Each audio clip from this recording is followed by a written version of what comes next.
So, and also it'll be interesting to see, Thomas Perez too, who used to lead the Department of Justice Division on Civil Rights. So he was actually, we were talking earlier about the Voting Rights Act, responsible for enforcing Section 5 of the Voting Rights Act, and he was did a fairly good job, as far as I can tell, in that position. So we'll see. I mean, I think it's fascinating on many levels. Obviously, he's Latino. The previous labor secretary was also Latina.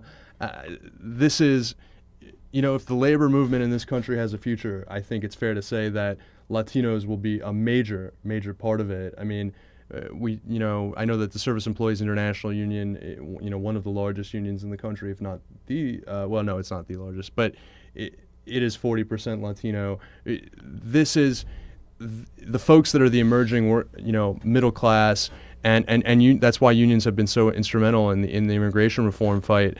And I think, it's really so there's exciting stuff ahead. And I think that's a good segue to our next topic, which is immigration reform itself. And at this point, many immigration policy advocates and many reform groups are very skeptical of the bill that's on the table because they don't believe it's going to let enough people in. That was the Senate bill, and the House bill could potentially be even worse.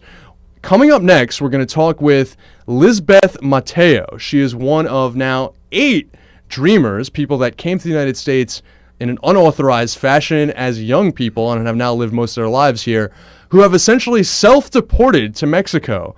They've gone back over the border to simulate and demonstrate for Americans just the pain and suffering caused by deportation itself, because they're going to demand return to their home country as if they were deportees. You're not going to want to miss this. She's going to be talking to us live from an undisclosed location in Mexico when Take Action News continues after this.